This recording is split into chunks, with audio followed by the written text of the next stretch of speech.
Hello friends, అందరూ ఎలా ఉన్నారు? నేనైతే బాగున్నానండి. మీరందరూ చాలా ఆనందంగా ఉన్నారని కోరుకుంటున్నాను. ముందుగా అందరికీ గుడ్ మార్నింగ్ అండి. ఇవాళ వీడియో వచ్చేసి ట్రావెల్ బ్లాగ్ అయితే చూపిస్తూ ఉన్నానండి. హాఫ్ ట్రావెల్ బ్లాగు, అలాగనే హాఫ్ ఊరి నుంచి వచ్చిన తర్వాత ఏం చేశాననేది చూపిస్తూ ఉన్నాను. వీడియో నచ్చితే మాత్రం ఒక చిన్న లైక్ ఇచ్చి సబ్స్క్రైబ్ చేసుకోండి. ఏంటి అక్క పొద్దున్నే రావడమే కొండలు గుట్టలు చూపిస్తుంది అనుకుంటున్నారా? అవునండి. ఈ బ్లాగ్ వచ్చేసి మండే బ్లాగ్ అనమాట. మండే మేము మాకు దగ్గరలో ఉన్న పులదల క్షేత్రానికి అయితే వెళ్ళామండి. ఈ పులదల క్షేత్రం అయితే కడప జిల్లాకు దగ్గరలో ఉందన్నమాట. అక్కడ పుట్టు వెంట్రుకలు ఉంటే అక్కడ చూడ్డానికైతే వెళ్ళాము. వెళ్తూ వెళ్తూ మీకు కూడా చూపించినట్టుగా ఉంటుందని చెప్పేసి అక్కడక్కడ క్లిప్స్ అయితే తీసానండి. ఈ పులదల క్షేత్రానికి కడప జిల్లా దాటేసి మేము వెళ్ళాలన్నమాట. కడపకు దగ్గరలో ఉంది. కొంచెము కొండలు గుట్టలు లాగా లోపలికి అయితే వెళ్ళాలండి. మేము బయలుదేరడమే మార్నింగ్ 7:30, 8 కల్లా బయలుదేరాము. వెంట్రుకలు వచ్చేసి 9 కల్లా అయిపోతాయని చెప్పేసి అంటే మార్నింగే బయలుదేరామండి. టిఫిన్ ఏం చేయలేదన్నమాట ఇంట్లో. ఇంకా ఇక్కడే తిన్నామని చెప్పేసి మార్నింగే బయలుదేరి ఇక్కడికైతే వచ్చేసాము. మేము ఈ పొలదల క్షేత్రం రీచ్ అయ్యేసరికి 9:30 అయిందండి. 9:30కి ఇంకా మా వాళ్ళు కనిపించలేదని చెప్పేసి అక్కడ గుడి దగ్గర అయితే దర్శనానికి అయితే వెళ్తూ ఉన్నాము, స్వామివారి దర్శనానికి. ఇక్కడ పొలదల క్షేత్రంలో అయితే శ్రీ మల్లేశ్వర స్వామి అయితే ఉంటారండి. అంటే శివుడు అనమాట. మల్లేశ్వరుడు అంటే శివుడే కదా. మల్లేశ్వరుడు, మహేశ్వరుడు ఎన్ని పేర్లు ఉన్నాయి కదండి శివుడికైతే. మేమైతే ఇంకా స్వామివారి దర్శనానికి అయితే వెళ్ళామండి. దర్శనానికి అయితే వెళ్ళాం, కానీ అక్కడ స్వామివారిని ఏమీ చూపించలేదండి. మేము వీడియో తీస్తూ ఉంటే తీయకూడదు అని చెప్పారనమాట. అందుకోసమని ఇంకా మేము గుడి ప్రాంగణం అంతా చూపిస్తూ ఉన్నాను. గుడి ప్రాంగణము కొంచెం హైట్లో ఉన్నట్టుగా ఉంటుంది, అంటే గుట్ట మీద ఉన్నట్టుగా ఉంటుంది. గుట్ట మీద చాలా బాగుంటుందండి, చాలా ఎత్తుగా ఉన్నట్టుగా ఉంటుంది కాబట్టి బాగా కనిపిస్తాయి అనమాట ఇక్కడ నుంచి చూస్తే. ఇంకా శివుడు అంటే కుటుంబ సమేతంగా ఉన్నారండి.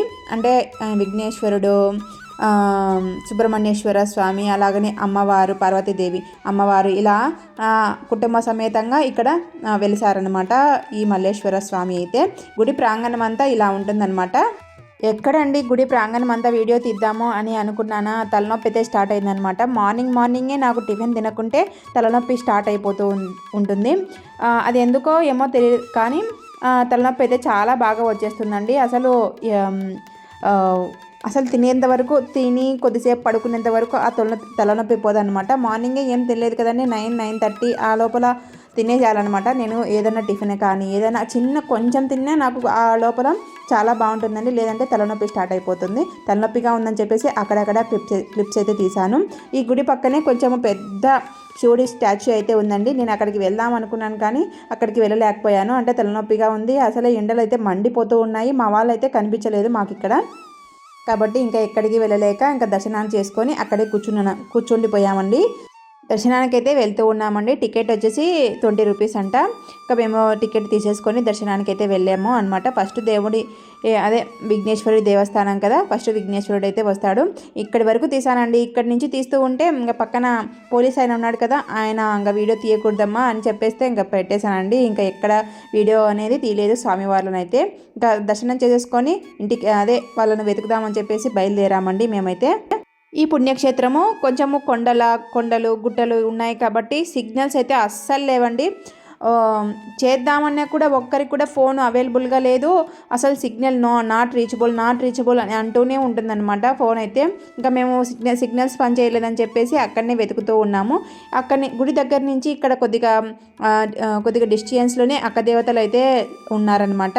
ఇక్కడ అక్కదేవతల దగ్గర అమ్మవార్ల పూజలు అయితే చేయించుకుంటూ ఉంటారు. అక్కదేవతలు అంటే 5 అమ్మవార్లను పెట్టి పూజ చేస్తూ ఉంటారండి.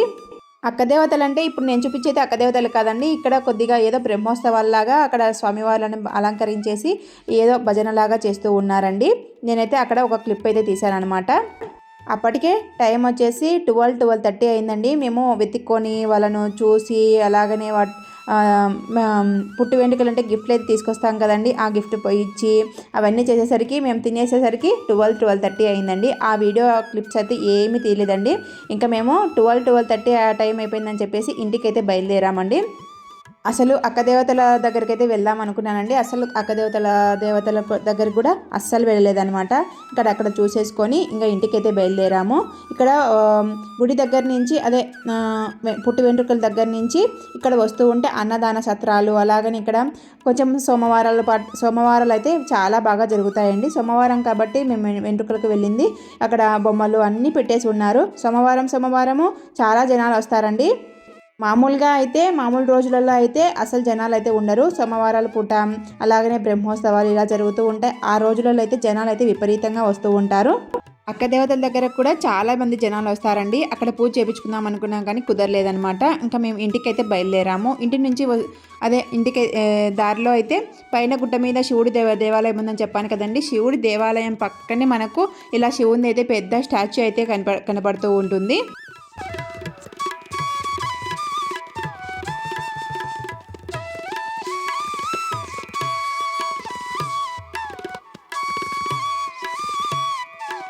చూశారు కదండి, పురదల క్షేత్రం అయితే ఇలా ఉంటుందన్నమాట. కడపకు దగ్గరలోనే ఉంటుందండి. ఒకసారి చుట్టుపక్కల ఉన్న వాళ్ళైతే దర్శించుకోవాల్సిన దేవాలయమే అండి. ఇంకా ఇంటికైతే వచ్చేసిన తర్వాత అయితే ఇంకా అసలు పడుకుండిపోయానండి. ఒక గంట పాటు అయితే చాలా మొద్దు నిద్ర పట్టేసింది అనమాట. మొద్దు నిద్రపోయి ఇంకా తర్వాత లేచి కొద్దిగా ముఖం కడుక్కొని ఇంకా పూజ అయితే చేసుకుంటూ ఉన్నాను. అప్పటికే టైం వచ్చేసి 4:30 అయిందండి. పిల్లల్ని అయితే ట్యూషన్లకు అయితే పంపించేశాను అనమాట. మండే కదండి, స్కూల్ అయితే డుమ్మా కొట్టేశారులేండి. ట్యూషన్కి అయితే వెళ్ళాలని చెప్పేసి ట్యూషన్కి అయితే పంపించేశాను. ట్యూషన్కి పంపించిన తర్వాత అయితే ఇంకా ఇంటి దగ్గర సంధ్యాదీపం అయితే పెట్టుకుంటూ ఉన్నాను. అందులోనూ సోమవారం కదండి. సోమవారం మనకు శివుడి సెంటిమెంట్ అయితే చాలా ఉందన్నమాట.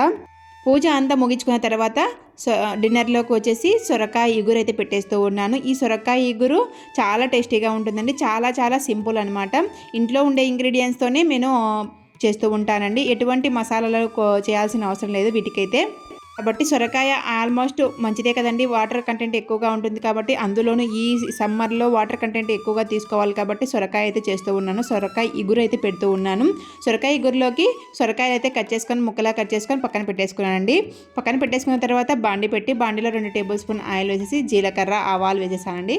అవి కొద్దిగా వేగిన తర్వాత అయితే ఒకటి కానీ 2 కానీ ఆనియన్స్ సన్న ముక్కలా కట్ చేసుకొని బాగా దోరగా వేయించేసుకోవాలి.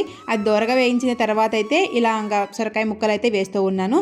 సొరకాయ ముక్కలు మనం ఎటువంటి వాటర్ వేయాల్సిన అవసరం లేదండి. వాటిలో ఉండే వాటర్తోనే మనకు మగ్గిపోతాయి అన్నమాట సొరకాయలు అనేవి.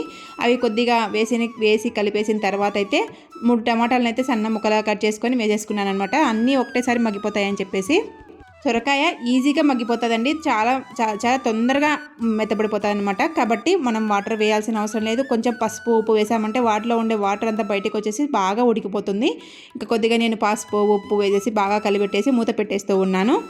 మంటనైతే లో టు మీడియం ఫ్లేమ్లో పెట్టి మనము ఇంకా మూత పెట్టేస్తే వాటిలో ఉండే వాటర్తోనే ఉడికిపోతుందండి ఈ సొరకాయ అనేది. ఇక నేను ఇక్కడ మూత పెట్టేసి అటు సైడ్కి అయితే మార్చేసాను. సొరకాయ ఇగురులోకి అయితే జొన్న రొట్టె అయితే చేస్తూ ఉన్నానండి. జొన్న రొట్టెలోకి చాలా చాలా టేస్టీగా ఉంటుంది ఈ సొరకాయ ఇగురు అనేది. కాబట్టి జొన్న రొట్టె అయితే ప్రిపేర్ చేస్తూ ఉన్నాను. ఇంతకుముందు వీడియోలో చూపించానండి జొన్న రొట్టె ఎలా ప్రిపేర్ చేసుకోవాలని చెప్పేసి. నేను పిండి మీద అస్సలు చేయనండి, ఓన్లీ బట్ట మీద మాత్రమే చేస్తూ ఉంటాను. నాకు పిండి మీద చేస్తే అంత చిరాకులాగా అనిపిస్తుందండి. ఆ పిండి అంతా కింద పడిపోయి అదంతా మళ్ళీ ఎత్తుకోవడము ఇదంతా తలనొప్పిలాగా అనిపిస్తూ ఉంటుంది. కాబట్టి నేను అవన్నీ ఏమీ ట్రై చేయకోకుండా ఓన్లీ ఇలా బట్ట మీద ట్రై చేశానండి. చాలా బాగా వచ్చేస్తాయని చెప్పేసి అదే కంటిన్యూ చేస్తూ ఉన్నాను. జొన్న రొట్టె ఎలా చేసుకోవాలో చాలా వీడియోస్లో చూపించానండి. ఇంకా ఇప్పుడు ఏమీ చూపించలేదన్నమాట. ఈ జొన్న రొట్టె ప్రిపేర్ చేయడం నేను చిన్నప్పటి నుంచి నేర్చుకున్నానండి. అంటే 7th 8th క్లాస్ చదివినప్పటి నుంచి నేర్చుకుంటూ ఉన్నానన్నమాట. మా అమ్మ చేసేది, మా అమ్మని చూసి నేను కూడా ఇలా చేయాలి అనే పట్టుదలతో ఈ జొన్న రొట్టె ప్రిపేర్ చేయడం నేర్చుకున్నాను. ఇంకా అప్పుడు కట్టెల పొయ్యి మీద చేసేదండి మా అమ్మ అయితే. ఇంకా ఆ కట్టెల పొయ్యి మీదనే నేను కూడా పుల్లలు పెట్టి జొన్న రొట్టె ప్రిపేర్ చేసేది నేను చేసుకున్నాను. ఈ జొన్న రొట్టెలు అయితే మా అబ్బకి అయితే చాలా ఇష్టం అనమాట.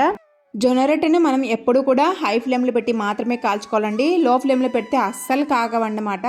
కట్టెల పొయ్యి అనుకోండి, కట్టెల పొయ్యి బాగా ఎక్కువ శాఖ వస్తుంది కాబట్టి మనకు కట్టెల పొయ్యి మీద చాలా ఈజీగానే తక్కువ మంటతో కాలిపోతాయి. కానీ ఇలా గ్యాస్ల మీద అయితే హై ఫ్లేమ్లో పెట్టి మనం ఈ జొన్న రొట్టెను ప్రిపేర్ చేసుకోవాలి. హై ఫ్లేమ్లో పెడితే మాత్రమే కాలుతాయండి, లేదంటే పెనానికి అతుక్కుపోతాయి అన్నమాట. హై ఫ్లేమ్లో పెడితే జొన్న రొట్టె కూడా బాగా పొంగుతుందండి. లో మంటలో పెడితే మనకు అసలు జొన్న రొట్టె కాలదు, ఎల్ రొట్టెలాగా పడిపోతూ ఉంటుంది. మా అమ్మ అనేదన్నమాట, రొట్టె బాగా వచ్చిందమ్మా అని అంటే ఎల్ రొట్టె పడిపోయింది అని అనేదన్నమాట. ఎల్ రొట్టె అంటే మనం రొట్టె వేసిన తర్వాత తెల్లగా అయిపోతుంది. అలా కాకముందే మనం తిప్పేయాలి రొట్టెను, అప్పుడే మనకు ఎల్ రొట్టె పడుకోకుండా బాగుంటుందన్నమాట. చూడండి జొన్న రొట్టె అనేది ఎంత బాగా పొంగిందో, అసలు ఎక్కడ కూడా మనకు గ్యాప్ లేకుండా చాలా బాగా పొంగిపోయిందనమాట. ఈ జొన్న రొట్టెలు ప్రిపేర్ చేయడం మీరు కూడా నేర్చుకోండి, చాలా చాలా ఈజీగా ఉంటుంది, అలాగనే ఆరోగ్యానికి కూడా చాలా మంచిది. ఇంకా ఇక్కడ సొరకాయ ఇగురైతే చేస్తూ ఉన్నాను కదండి. సొరకాయ చూడండి ఎంత బాగా మగ్గిపోయిందంటే అంత బాగా మగ్గిపోయింది. మధ్య మధ్యలో ఒకసారి కానీ 2 సార్లు కానీ నేను కలుపుకుంటూ ఉన్నాను.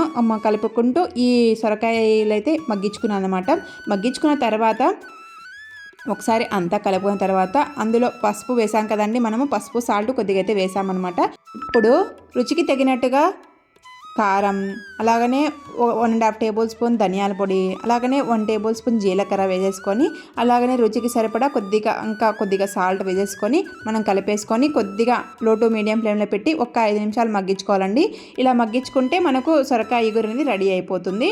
వితిన్ హాఫ్ అన్ అవర్లో ఒక సైడ్ అది పెట్టేసి ఒక సైడ్ జొన్న రొట్టె అయితే ప్రిపేర్ చేసుకున్నాను కదండి. హాఫ్ అన్ అవర్లో మాత్రమే ఈ వంటను చేసేసాను అనమాట.